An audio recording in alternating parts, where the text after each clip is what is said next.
Eric Mika staying in the NBA draft. To react to that now, we bring in the former BYU head basketball coach, Steve Cleveland. Heath Schroyer was in that seat yesterday talking about, hey, look, it'd be great to have Eric if I get the opportunity. He will not now. And here is BYU basketball without their star big man. What was your reaction to the news last night that Eric is going to pursue a pro career 100%? It did. I'll be honest with you, it didn't surprise me. Just let's be truthful here. I think that everything that he said publicly about the best he always kind of, what's going to give me the best opportunity to play in the league, or the league I want to be in. And the best opportunity for him to play in the NBA is to get into a program, whether it's a second-round pick or picked up or playing in the D-League or playing in Europe, somewhere where I can play basketball 24/7 and continue to grow and get better. So it didn't surprise me, and I felt all along that this probably would be his decision. Is this the best decision in your mind for that he go now as opposed to maybe waiting a year? I will just say this. As good as the coaching he's going to get and the experience he's going to get, he can't get what he gets in the NBA. The NBA, we talked about this before. He'll have a strength coach. He'll have a shooting coach. He'll have a nutrition coach. He'll have someone help him with his mindset and all the mental parts of the game. He'll play in either a D-League or he'll be on a team where he maybe gets limited minutes. But I think with what they see in Eric, I think the one thing that he has that a lot of young men don't have coming in, they have a great motor. I mean, look at Draymond Green. He's 6'8". He's a second-round pick. And what does he become? Okay, I'm just, here's a guy 6'8". Can a guy that's 6'10", is he mobile enough? Is he strong enough? Yeah, of course he can. He can do all those things. He just needs some time. And under the stewardship and the mentorship of a program that's full-time 24/7, he gets better in that environment than he does. Now, that may not be what any BYU fan wants to hear, but when you compare the two, it's apples and oranges, to be honest with you. I mean, the BYU environment is a great environment. He's already academically eligible. He's going to get his degree. There's no question about those things.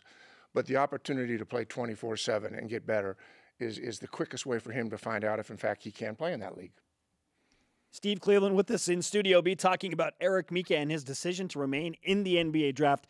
Not projected right now by any of the major draft boards to go in the first two rounds. So what do you see happening for Eric Mika because he is now staying? Do you see him as an undrafted free agent going to the D-League, or do you think someone sneaks up and gets him late in the second round? I suspect that maybe someone will pick him later. He's got 4 or 5 workouts. He'll have more workouts where he's one-on-one. There are some teams that have expressed some interest in him, whether they draft him or not. Doesn't matter. As you said, they could place him in Europe. They could send him to the D-League. They could bring him as a restricted and bring him into camp. There's a lot of different ways for them to get. The thing is, if he is, the big argument against the second round has always been that there's not a lot of money there, but that's changed too. With the new bargaining agreement, the D-League has been restructured, the pay has been restructured. I suspect that you'll probably see him in a late second round, that someone will work him out, like him, and say, you know what, let's take this young man. We like what we see. What do you think of his decision to go pro, despite the fact that he's not even projected to be drafted? Well, listen. He in his mind and his wife, and listen, I've never had a conversation. I'm going to just tell you my perception from the outside looking in. This past year, personally, and I may be totally off base on this, it was really difficult for everyone with all the expectations. And Eric, if anybody, was the cream that rose to the top, and he was the foundation of this program. But at times, there just seemed to be so much pressure, so much expectations. I'm not sure that he had much fun this year. To be really honest with you. Despite going 20-9. And, right? and despite being one of the best players in the WCC, doing all those things, my gut feeling, and he's saying all the right things, this is my only opinion, but I think his experience here was a difficult one. I think there was some really unrealistic expectations on these young people. I think there's been a little bit of, they've gone through some withdrawal. And I think what's going to happen now as they come together, there's a new staff, there's a new opportunity to establish an identity, to establish a culture. We'll talk about it in a moment, but I actually really like where the team will go forward from here. And they would certainly be better with Mika here. But I believe that they can reach their goals and do the things they want to do even without him. How would you define his career in the 2 years that he played at BYU, 1 year before his mission, and then just an unexpected, fantastic year coming off of his 2-year mission to Italy? His motor was always on. He always gave you everything he had. I mean, he ran the floor like a deer. He competed. He was strong. He had a great attitude. And he went through frustration. That's one of the things when you're in high school. You never really lost a lot, and you come in here and you have to adjust to what's it like to lose games and those kind of circumstances. But he always had a great attitude. The players loved him, and I liked him. I think he had a great career. And but I just like his energy, his motor. That's why I believe he has a chance to play in that league. Not because I saw something in his jumper or something I saw in his handles, but because he is such a determined young man that he has that aggression level and that mindset that I can do this. And, you know, he may never be a star in the NBA, but I do believe that he'll play in the NBA. The disappointment of the day is directly tied to the level of talent Eric Mika has. He's so good, and everyone's bummed that he's not going to be at BYU anymore. So what's it like as a coach who had not one but two guys at Fresno State go early, including Paul George, when a guy leaves like this? How does it affect the team the next season? My context is a little bit different than Coach Rose's, seeing how we kind of went through a lot of sanctions and things at Fresno State. And it was really hard to get players when you only had 8 scholarships. So when both of these young men, Greg Smith and Paul, left, it was pretty devastating because I didn't have the ability to recover from it because we were still on. And anytime you have the cloud of probation and all the things that go with that hanging over you, I can't replace a player like that we took a chance on. We figured he could grow and develop. Just didn't want it to happen that fast. So to be honest with you, it was really hard. I knew it was exactly the right thing for him to do. He was on no draft boards. He was on nothing. Okay. Paul George. Paul. No draft boards, nothing. I mean, it was one of those things that he decided to go out, and then he had 6 or 7 workouts, and somehow, some way, worked himself to a lottery pick. But whether it's Isaiah Thomas or Draymond Green or whoever we're talking about that are second-round picks, things happen. People get better, and I think they saw that in Paul. But it was hard as a coach. I had to kind of restart, and it was actually hard, very difficult to overcome in that setting. It won't be nearly as difficult. Coach Rose has an established program here. They have a guard line that's the best in the West in the WCC.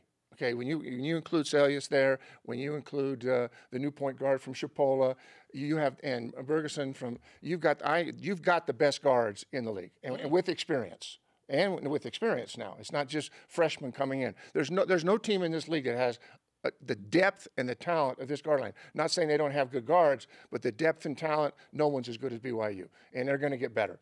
And then I guess the big question is, who's going to fill in? Well, can you imagine if Kyle Davis had played all year last year, which we really would have liked, and Yoli Child now as a sophomore? Eli Bryant. And if we're in a situation, how far along would Yoli Childs be if Kyle Davis had been healthy all year? We would have loved to have seen Kyle play, but in some ways, that's good fortune for Yoli. Ooh, that's big picture stuff. Good fortune for the program. That's what Coach does. Because he has a maturity now. He's made the mistakes. He's going to be really good. And now you've got 3 returning bigs. You've got, still time to recruit another big. Braden Shaw. You've got a group that, as a sum, they have to try to fill in, and not one of those players is going to be Eric Mika, okay? But together with schemes and a different identity, a new assistant coach that will bring energy, that those things may offset the loss of Eric Mika, besides the fact that all of a sudden expectations are down and everybody will feel like this team's not going to be as good as they think. And now they're going to overachieve, hey, right? Yes. Exactly. I mean, that's kind of how it works sometimes. But I'm telling you, this is going to be a great summer with the addition of staff, with new players. There's going to be great energy. And every one of those bigs, not one of them has to be Eric Mika. But together, they need to bring those numbers. And there'll be a great unity, I think, in trying to prove that they can do this without having Eric here.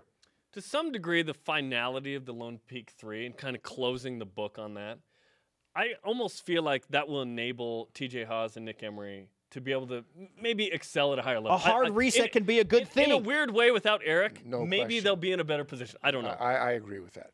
I think that cloud's been hanging over them, and they've taken more abuse and more criticism, and from the outside, from supporters of BYU and outside, that all goes away now. That all goes away. And TJ Haas and Nick Emery are really good players. Zach Celius, really good player. Eli Bryant, very good player. Those are all really good players. The little point guard is going to really help them. He's different than everybody they have. So I think there'll be unity from this hard reset. And in all of our lives, we've gone through things personally or in our families where we had really difficult things we had to overcome. And we hit rock bottom, and you dig and scratch and claw your way out, and you become better as a result of it. And that's what you're going to see happen with the BYU basketball program. Steve Cleveland is charging $320 an hour as your resident BYUSN therapist. Something like that, yeah. Coach, fantastic stuff. We appreciate the wide-angle lens, the big picture view, and I'm sure we'll be talking to you a lot about Eric Mika and his NBA prospects. And yeah, don't we all wish him? I mean, listen, this is Absolutely. There's another part of it. This is good for the program. Okay, there hasn't been a significant player in the NBA from this school in quite a while. Okay, not that there haven't been some drafted and so forth, but someone that could actually have a presence, helps recruiting, it helps the brand of BYU, and it certainly be a wonderful thing for Eric Mika. Coach, thank you for the time. You're welcome. Thanks, Good to be with you.